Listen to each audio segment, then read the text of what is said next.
everybody, and welcome to All About Movies, the podcast talk show all about movies. I am your host, Evan, and I'm joined with frequent guest, Alix. Hey, everybody. We both went to film school. We both know some movie stuff. Today, we'll be talking about the John Wick movies, which has a somewhat interesting story, how we got into those movies. I've had a copy on Blu-ray of John Wick sitting on my shelf for some time on my I should watch this sometime list, because people had been saying for, I guess since it came out really, how amazing it was. And I was just like, yeah, I'll get to it. Put it on. Blew my mind.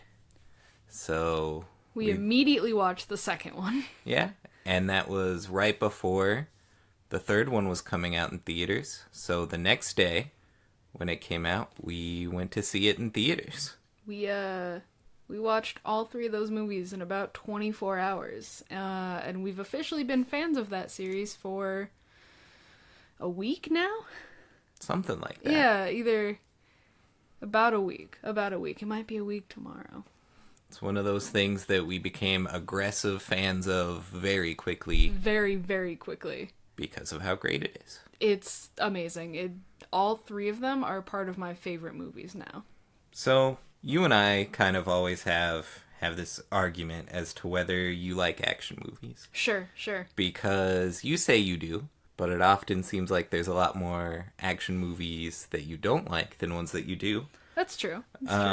So I guess what maybe makes an action movie one that you like, since this series is just 3 now of action movies that you really enjoy. Sure. So I don't really know if this is the reason, but I've at least consciously noticed myself enjoying action movies more after taking a stage combat class and learning about fight choreography. So I think learning the work that goes into that and being aware of it and watching for it when I'm watching movies automatically makes it more enjoyable. And the John Wick movies are great for that because the fight choreography is off the charts amazing. But I do like action movies other than John Wick. I really like Die Hard. I think I saw Die Hard too, and I think that was okay.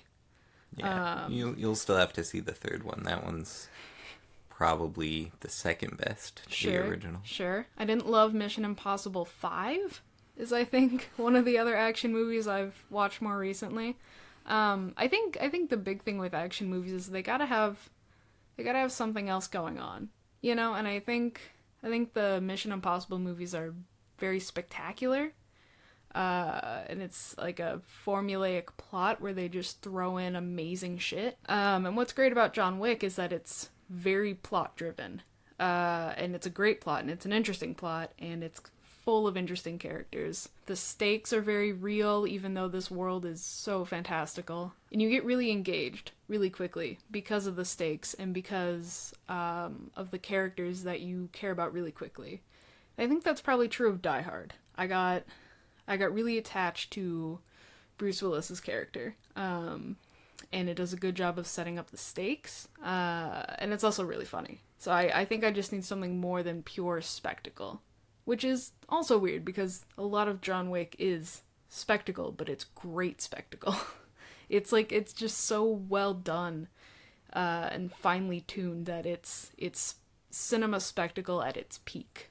So those are some pretty good reasons as to why John Wick kind of stands up above the rest in terms of some of the over-the-top action movies that there's quite frankly a lot of. Yeah. A lot of people that I've listened to also put the success of these films not only on the quality, but also on the main actor, Keanu Reeves. Yes. Do you think that this movie would work even almost as well with a different actor? And if not, what is it about Keanu Reeves that sells it so well? I think I want to start with the second part. I think Keanu brings something really interesting to this role. And it's something that was talked about in the commentary for the first movie. He was very interested in feeling comfortable in the character and making the character feel normal, just like a regular guy, which is what you kind of need for the first movie, because when we start out in John Wick, he's just a normal dude, retired assassin, just trying to live his life, getting over the death of his beautiful, loving wife. And Keanu really wanted to humanize him. And I don't know how many other actors would have had that instinct. Not that, like, everybody else is a shitty actor, just that I think he had a lot of insight into a character dealing with so much pain, just due to what, as an outsider, I know of Keanu's personal life. I think he brought a lot of insight into playing a character with pain and playing a character with baggage, in wanting to, instead of, like, make him melodramatic, make him just very, very human and normal, and then use all of that baggage to make him the biggest badass in history. So I don't know if anyone else could have done it justice the way that he does, especially since he's working with his former stunt double, who's done stunts with him at least throughout the Matrix movies. From then on, he was his really, that's stunt double amazing. And now his stunt double took on the role of director, and I think just the two of them having that relationship and knowing each other for so long, knowing each other so well, having previous, like, work experience together, they were really able to optimize how he played this character. So I don't really think anyone else could have done it justice, just because of how intimately he seems to know the character. I will say, if anyone was going to give me a run for my money, and I know you don't agree with this, I think it would be Adam Driver. Not because Adam Driver is an action hero, just because I love his performance in everything he's in, and I think John Wick could work as, like, a different version of Kylo Ren. I don't know what it is. He's got, like, the same moodiness, he's got, like, the same passion, the same drive, the same, like, need to just keep living no matter what. I really think Adam Driver could at least give it a good performance. I don't think it would be as good of a movie, because I don't think Adam Driver could pull off all the stunts. That is a big part of it. They trained Keanu so hard. Yeah. To do almost all the fighting, almost all the driving, almost all the shooting. Mm-hmm. He's kind of just perfect for this role. Like, his career up to that point kind of prepped him for this role. And he did everything he could to be the absolute best version of Keanu he could for these movies. And he honestly just kills it. So I don't think anyone else could have done as well as Keanu. Another thing I've heard some people talk about is how we were already, as an audience, on board because of the sad Keanu memes. So we're already on board for a sad Keanu Reeves, and it's even more satisfying when he fights back against the things making him sad in the films.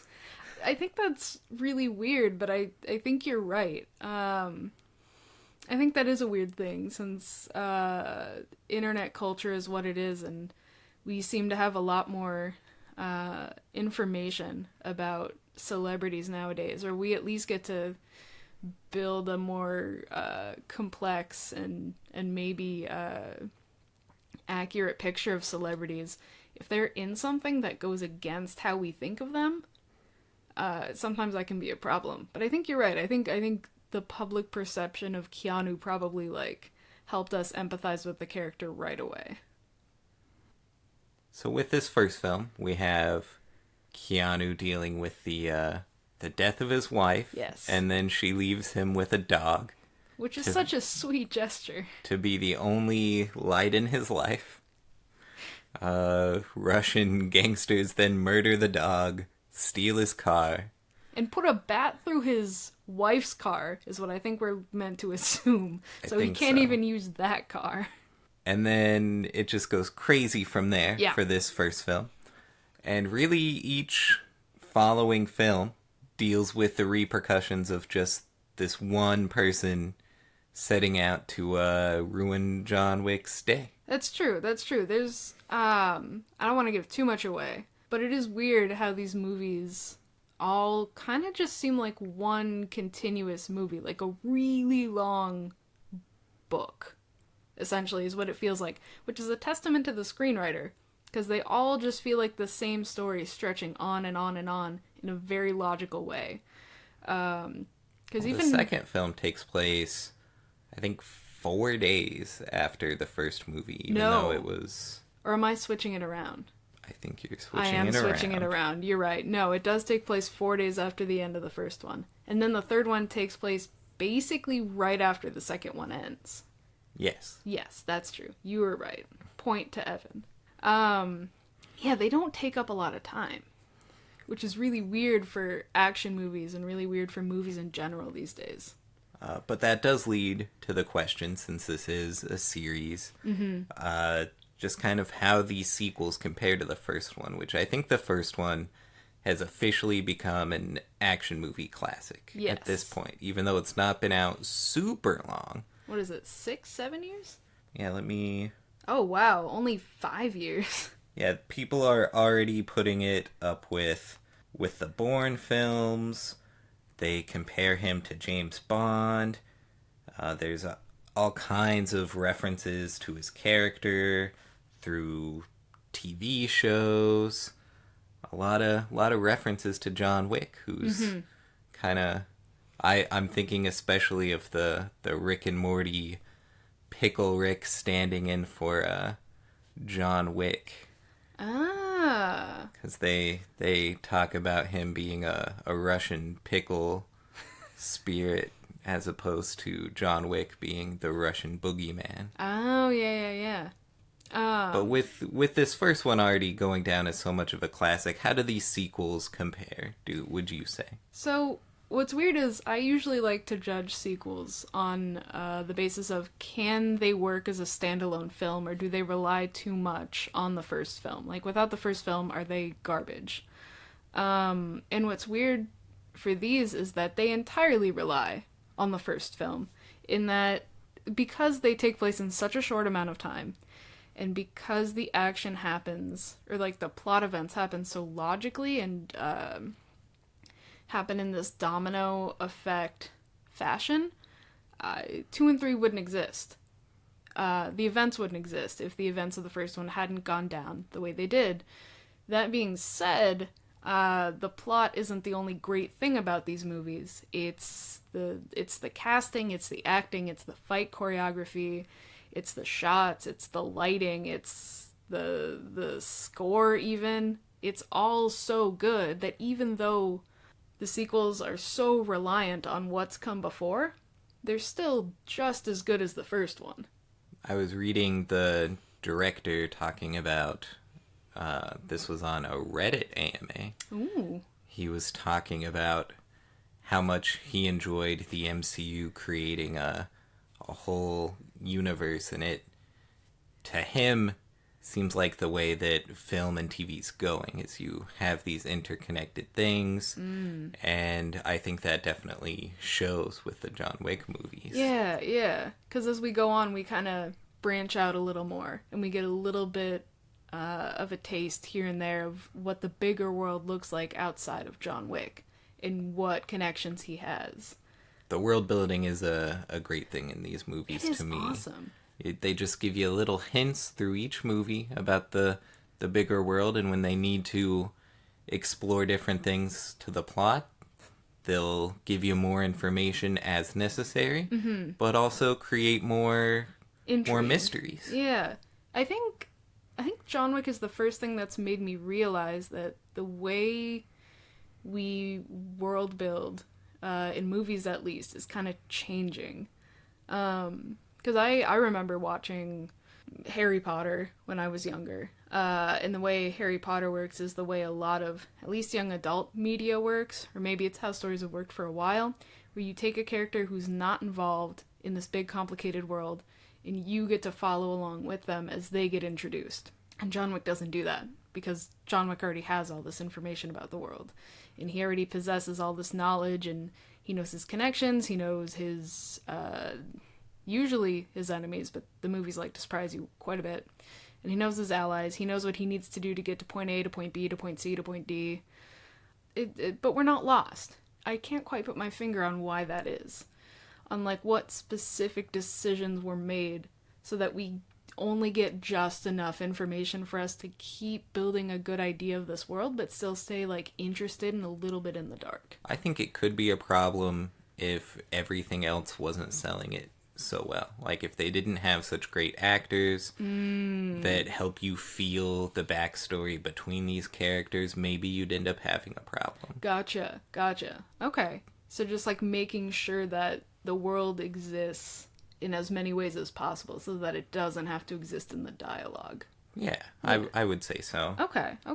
So while we're on the subject of these sequels, what are maybe some favorite parts you can mention from these? Maybe for people who've only seen the first one, maybe just to entice them a little bit, and also just to kind of talk about what they do so well. Sure. One thing I really love in the second film is Lawrence Fishburne's character. He's a fun addition. He plays the Bowery King, who kind of like has a domain in New York, and all of his agents kind of are dressed as homeless people, and the way they gather information and the way they carry out their business is being disguised as this kind of like invisible part of society. And while that alone is super interesting, Lawrence Fishburne himself is just an amazing character. He's got so much, I don't even know. He's got a lot of bravado. It's a side that you don't really get to see out of him very often. No. He's usually a very like subdued, kind of serious man, and in this he is given full reign to be amazing and ridiculous. So I really love him. I really love the part that he plays. I love that he gets to come back for the third film. The other side characters also help make it for me too. There's a montage almost of John Wick getting ready for a mission, and as part of that, he goes see a tailor in order to get him a nice bulletproof suit. He goes and sees probably a historian is what I would say this guy is, who has blueprints of the city dating back hundreds of years, so he can know every nook and cranny to sneak around.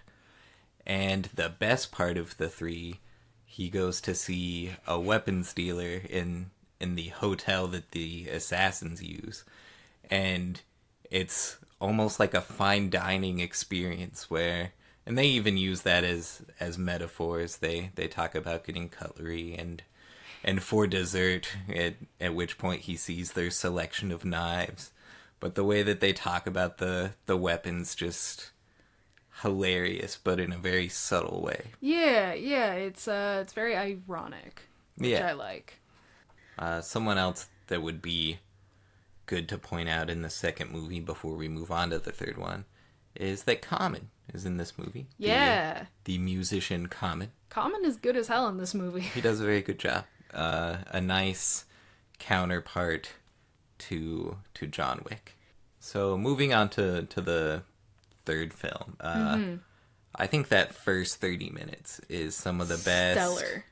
Some of the best action movie filmmaking been done. Yeah, I don't want to talk about it too much because the beginning of John Wick 3 very much spoils the end of John Wick 2. Sure. But basically, John Wick's really, really in it, and it's kind of just 30 minutes of non-stop action with some really creative kills and some really good improvised weapons. Yeah, and this is the one that we got to see in the theaters, and with every brutal hit and every every just injury, the whole audience just the oofs and the ows And the ugh. yeah, and the few moments when appropriate, a good amount of laughs for how silly some of these kills got. I seem to never have like a great theater experience. I always seem to go on like a weird day. But we went on opening day, sort of. We went on the Thursday. No, we went on Friday. Yeah, we went on the Friday night, so opening day, not Thursday night preview.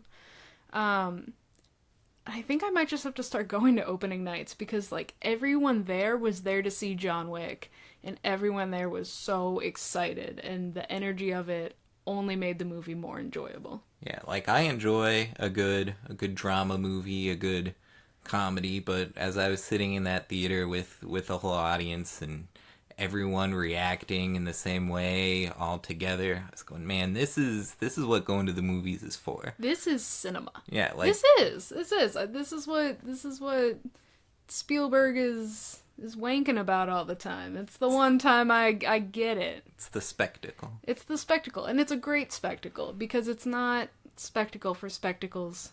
It's not just spectacle for spectacle's sake. It's spectacle with an eye out for the other things that make the movie great, like the shots and the story and the plot, and the other characters who aren't played by Keanu Reeves. And the big thing that you get in all three of these, since Keanu's doing so much of the stunts, is you get a very unique way of these action movies getting to be filmed, which you usually don't get in American action movies because you have to cut around the actors not being able to do these things and having to put in the stunt doubles. But you're just able to soak it all in surprisingly long takes. Very long takes, yeah. Yeah, and this is something that's kind of present throughout all three movies. The way he moves through territories and the way he moves through bad guys reminds me a lot of video games. And I think the only way to accomplish that is by having those long takes. Because you don't get like a bunch of cuts in video games when you're like mid-battle and when you're like hiding from the bad guys, when you're like battling with the bad guys. And that is another great part of all these movies for me, is the strategic way that he moves, and the way we get to like watch him use different tactics and not just like all out gunfight, beat people up. Like he has some strategy, and I like that the long takes let us watch that strategy unfold. And you had some specific things that you enjoyed about the third one, especially in terms of the action scenes. I did. So like, okay, so these movies are great, and the fight choreography is obviously stellar in all of them, but it's like dialed up to 11 in this movie. Not only because of the first 30 minutes, but because like there's so many different styles of fighting. Like really behind the scenes, Keanu is using a lot of knowledge of Brazilian Jiu-Jitsu, because that's a lot of what he was trained in for these films. But the movie kind of introduces us to different styles of fighting, and what that means specifically for John Wick, which I feel like we don't really get as much of in the last two. We mainly see him fighting armed gunmen, which is pretty easy for him. Like, that's his shtick. We see his ass get kicked a lot in this movie. That's true. Especially toward the end. That's something nice about all three of these, but especially in this Especially this one. John Wick gets his butt handed to him. And the reason that works so well is because they seem to have an idea of how these fighting styles differ and why he might get his ass handed to him. And these aren't at all, like, things I personally know about the movie. These are just things I've kind of analyzed and how I would categorize them myself. So something I've noticed a lot is John tends to use his body as a shield. This is especially true, I think, after the first movie, because in the first movie he's just out for blood. That's his main thing. But in 2 and 3 he's a little bit more in survival mode.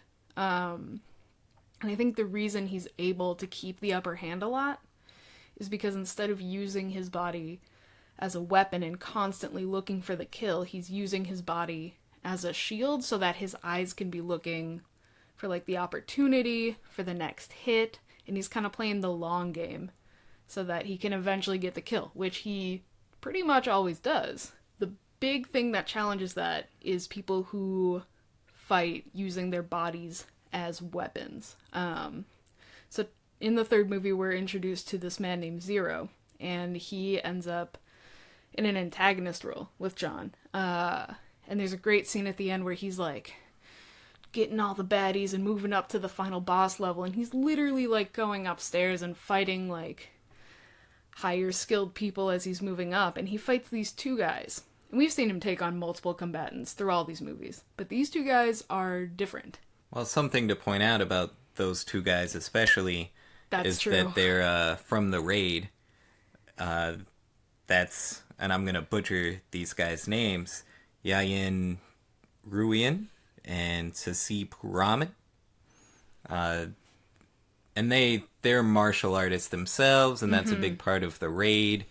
You get another film where you don't have to cut a lot because everyone involved knows their shit. Is a very skilled martial artist, and a lot of this movie they also helped do the choreography for the fights that they're involved in.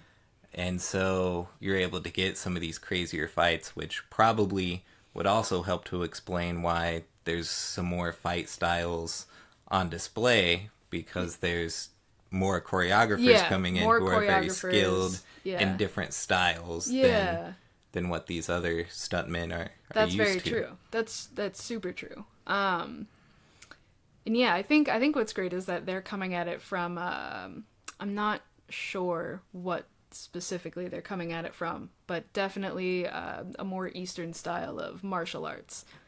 And the way they seem to fight in the film is they're constantly using their body as the weapon. They're constantly moving and shifting and adapting so that every kick and hit and punch is as lethal as possible. They never stop moving. They never stop to defend. They're always ducking and weaving and going. And what that means is that Keanu's playing defense and his body's taking a lot of hits, so he's taking a lot more damage than usual. But it also means that they get really tired out really fast, and he kind of just has to, again, play the long game and wait for them to, like, ruin their stamina before he can get the upper hand. And I thought it was really great to see that, see those two styles of fighting kind of up against one another.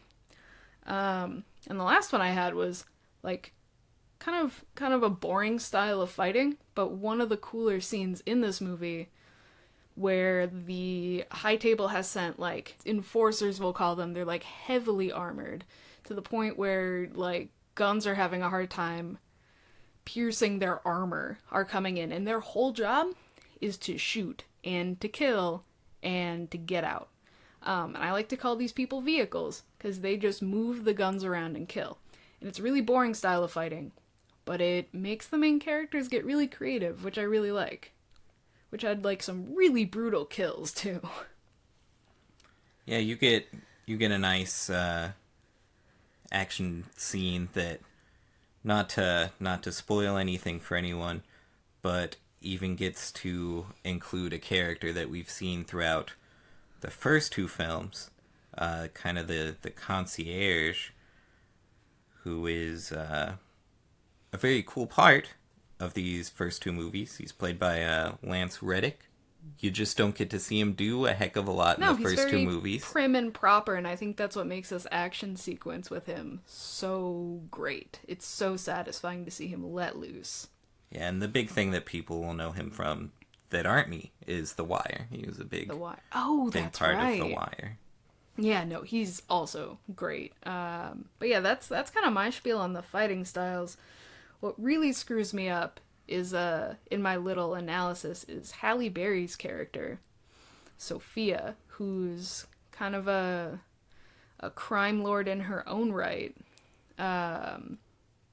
She doesn't really fight like anybody else. Perhaps for the backstage reason of Halle Berry breaking 3 ribs in rehearsals for this movie. She did train for months and months she for trained this a role. lot, but she got the shit beaten out of her. And so I'm assuming that's the reason she doesn't fight with her body so much. But her fighting style is really cool. Because like John, she is very adept with a gun. She's very good at dodges. She's good at strategy. This is a big thing throughout the whole movies, but they both have really great reload moments. That is maybe one of my favorite John Wick things. It's so awesome. He does reload, unlike a lot of action movies. He does it a lot, and it's oftentimes very fun and interesting how he finds the time and ability to reload in these crazy gunfights. Yeah, well, I think one of the things we really love during their sequence where they're fighting is they will just unload before they've run out of bullets and take magazines off of people they've killed to reload their guns so they're never running out of bullets. I love like the forethought that went into writing that scene. There's one, I think it's in the second film, where he's using a shotgun, the barrel, to hold someone down as he puts bullets in there. I guess shells, since it's a shotgun. And it's just in this guy's face, and he's putting them in and finally just blows them away. And it's bananas, it's over the top, but very enjoyable. It's really good. It's awesome, yeah. But like, the other super weird thing with Halle Berry is that she gets to fight with dogs. Like, this character has 2 dogs who are super loyal to her, will mess up literally anyone she sets them on. And what's great is that they're actually utilized in battle. Unlike John, who has already suffered the loss of a dog and doesn't want to go down that road again, he usually drops his dog off at the hotel and is like, please take care of my dog. I will die without this dog. But she's got 2, like, beefy German shepherds with her. I think they're both German shepherds, yeah? Yeah, I believe so. Yeah. And they're all, like, armored up, and she coordinates her moves with them. Like, she will, like, send them through people, like, through her own legs, and, like, send them after people. She, like, has them jump on buildings and kill people. It's so crazy, and it's so well choreographed, and it doesn't fit into my analysis of how this movie categorizes fighting styles. I think maybe she's just a better version of, like, the vehicle, you know? Like, you know how, like the Batmobile will, like, expand and have, like, things that shoot off of it? She's essentially like the Batmobile. She's just sending missiles out, and her dogs are her missiles. She's a very successful vehicle, unlike most of the ones we see in this movie. So something that's been announced, so it's not really spoiling anything. They did set up a 4th movie, and it's definitely coming out. The announced date is for 2021. May 21st. So, like, I don't know, almost exactly 2 years from when John Wick 3 came out. Pretty close. And are you excited for this 4th movie? You know, I really think the trilogy was perfect, so I'm, like, not excited at all, which is a lie, because I'm super excited. I think a lot of the things that it felt like they were building to through the second movie get explored a little bit in the 3rd one, but really you're going to see a lot more of that in the 4th one. So I'm pretty excited for that. Yeah. But several people involved just keep talking about how they could keep making these movies forever. Dude. What is the point at which they should stop? Because not only is there a 4th one announced, but there's also a spin-off TV series for, I want to say it's Stars, it's for some company, channel that's production company, extra special channel. Yeah. That centers around the hotel. The Assassin Hotel, because I can't remember its name. It's the Continental. The Continental. What a nice name. So with a spin-off show in the works, already there's going to be 4 films. When should they stop? Well, I'm going to answer your question with a question. How many movies did Friday the 13th have? And how many movies did Jason have? Because it's not unheard of for franchises to go on forever. So I think really what your question is when will these movies finally get shitty? When does the amount of movies in the franchise become a detriment and we're just sitting in the theater like with our eyes pried open Saw style just watching this movie because we know we have to, because if we don't see the new John Wick movie, we're going to be sad. But then we're sad anyway when we leave because it was awful. I don't know what that point is. I would say probably 10 is a reasonable time for movies to be bad in a franchise. But that's when he gets to go to space if we're following Friday the 13th rules. Or take Manhattan. Take Manhattan. Ooh. We talking Muppets? We talking... Muppets are shockingly similar to Jason Voorhees in the way that they take Manhattan. And go to space. Spoilers for those unaware of the Muppet franchise. The Muppets just have to go to hell and they've got a 1-to-1. Yeah, isn't it weird? Yeah, I really don't know. Because the thing of it is that the first thing that's going to get shitty is the script. Because you can only make good scripts sticking to the kind of writing they've been doing for so long. Like, at some point, the dominoes have to stop. Like, at some point, they've all fallen over. So, like, maybe John Wick does go to space after all the dominoes have fallen from his dog being killed in the first movie. Yeah, I think 4 will be solid. I think if they do a 5th one, it'll be solid. I think, realistically, if they do a 6th one, that's where it's going to fall off for me. That's probably where I'm going to expect to go in and be very disappointed. You also get to the point, Keanu is doing a very good job, but he's already in his 50s. 54, I think. And he's going to break one of these days doing all these crazy stunts. Yeah, but see, that's when he has like a long lost son or something that takes over. I see. Also named John. John Wick Jr. John Wick Jr. And then Adam Driver comes in as John Wick Jr. Oh boy. There we go. See, okay, so never mind. They're gonna be great forever. So they never have to stop. They never have to stop. It's really gonna be like James Bond, because we're just gonna start putting in more long-haired, dark-haired, sallow-faced men who are ready to kick ass. Well, there you go. Any final things you'd like to say about John Wick? Really good. Really good movies. I think I kind of talked about how they're similar to video games in their aesthetic sometimes, but I think it would be a disservice not to mention how they're very like graphic novels.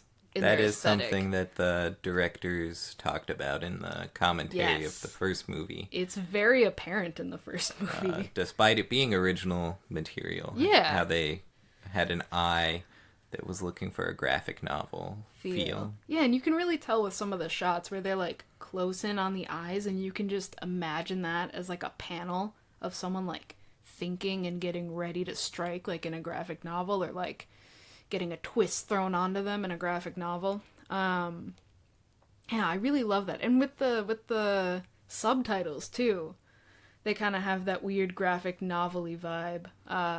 Because when a lot of times when people are speaking mostly in Russian, sometimes in other languages, obviously in the third movie in Latin once, they like to throw in these very cool subtitles that rather than distract, which they very easily could, kind of add to the sensationalism and the spectacle and bring like kind of a very fun nature that calls back to the graphic novel aesthetic. I think I could agree with that. Made it feel a little Tarantino-y for me the first time, but the fact that they do it throughout all 3 movies makes me love it a lot. Specifically, there's that great point where someone's telling the boogeyman story. Oh, as to how John Wick is not only the boogeyman, he is the person that kills other boogeymen. Yes, yeah.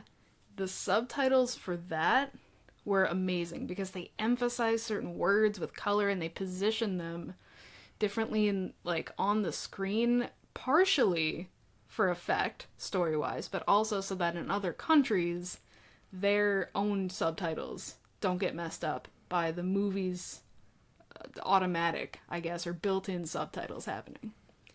Which I like. They work with on-screen text really, really well, which you can't always say about movies. That's true. Very good point. Well, Thank you. Point for Alix. It was nice talking to you about John Wick. Of course. I think we'll take a little break here, and if you'll stick around, we'll talk maybe about some recommendations about stuff we've seen lately. Sure. And that we're just aching to talk about that's not John Wick, because I Sure. have been aching to talk about John Wick. Me too, man. Oh my god.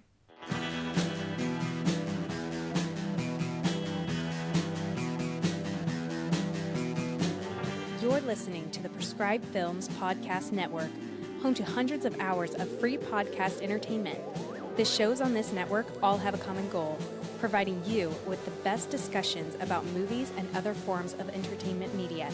The PFPN hopes to fill your earholes with audio joy.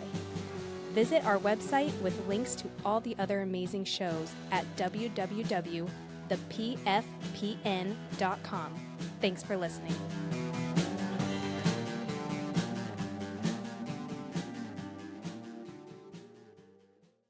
Welcome back, everybody.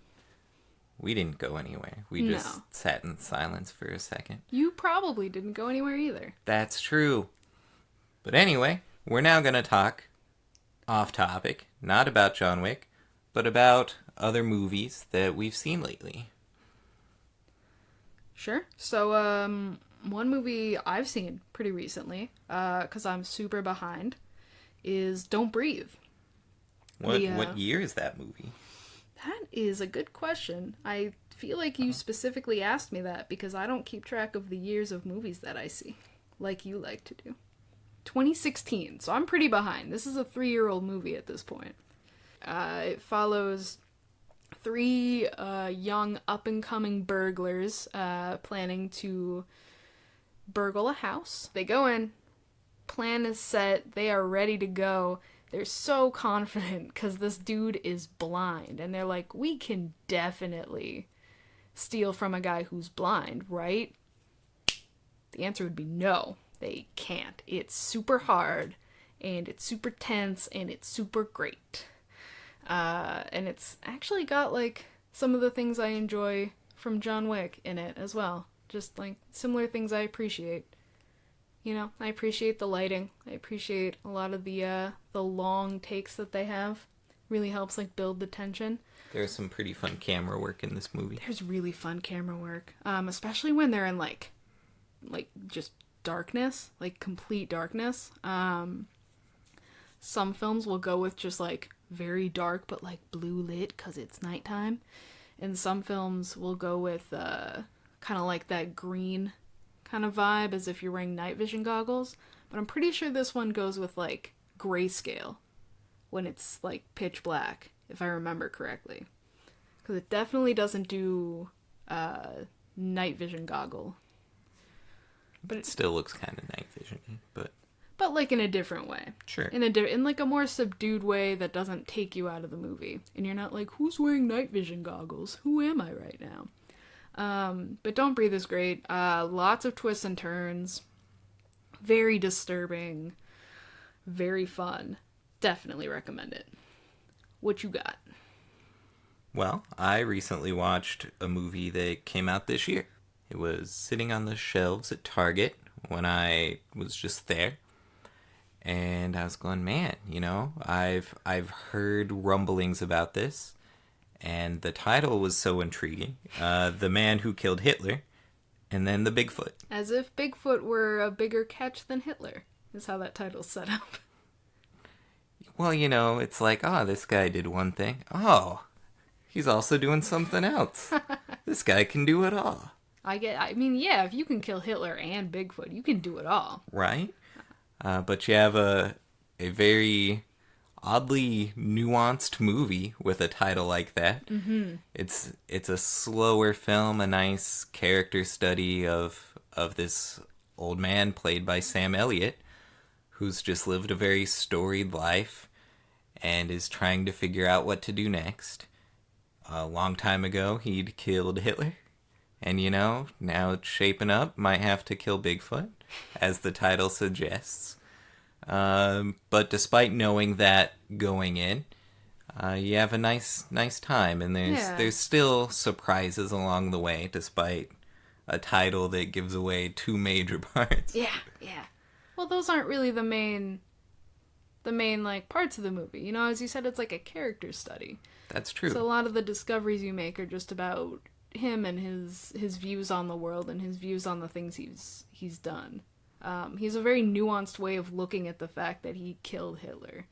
That's true. And another nice thing about this is you have a movie by a first-time feature director. Ooh, yeah. So we'll definitely be watching out for more things that he's made. But really quickly, it just skyrocketed to the top of the things that I've seen this year, and I honestly think it'll stay at least in the top 10 by the time that the year's out, just because of how good it is. Really? That is a challenge to all you movies coming out this year, though. Please be even better so I can see better movies, but I super enjoyed this one. Do you know what I'm excited for? What's that? Off topic. I'm really excited for Midsummer. That's true. That's one to look forward to. Ari Aster, gonna recapture my heart. Right. One last thing about the man who killed Hitler and then the Bigfoot. As slow and nuanced as it was, there was a singular thing that put me off, because the whole movie was just nice, felt like a classy affair. And then there's just some, like, gross out gag at one point. I'm just like, man, you know, you're doing this whole movie, and I don't mind gross out gags, that's fine, but don't be a classy restaurant with, like, people vomiting in the corner. Ew. That's the gross out gag. Bigfoot's throwing up on Sam Elliott. Spoilers, that was I guess. Super gross. Spoilers in case you cared about being surprised by that. Maybe they did. Maybe you've ruined the movie. Maybe. In any case, it put me out a little bit from the movie, but it's still way up there for me. Still really good. And just because you brought him up, Robert D. Krakowski is who we're keeping an eye on. Director and screenwriter of this movie. There you go. Looking for more good shit from him. You better keep delivering. Well, it was nice talking about these movies that we'd seen recently. It was nice talking about the John Wick films. Oh my god, it was great. Right? Talk about it all day. No kidding. 24-hour podcast.